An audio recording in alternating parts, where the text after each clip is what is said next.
Craig, what are your thoughts on the POD poster niche?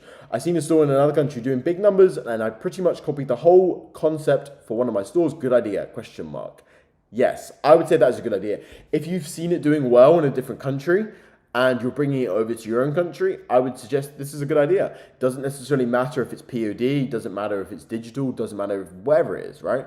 But if you're doing a little bit of a spin on it, it could work very well, right? I don't necessarily know the actual niche you're talking about, because obviously POD poster niche is a big niche, lots of different like kind of aesthetics and lots of different sub niches within that, whether it's anime posters or whether it's Arabic posters or Jewish, I don't know, I'm doing religions, but not religions, Arabic's not religion, but that kind of thing, right? It kind of depends. I can't say exactly, but stealing from a different market and bringing it over to your own, and that's a little bit of a spin on it. Very good thing to do. Super quick interruption. After you finish watching this video right here, go check out the video that's the top link in the description, where I detail exactly how I made over £200,000 from Etsy dropshipping in just 3 months.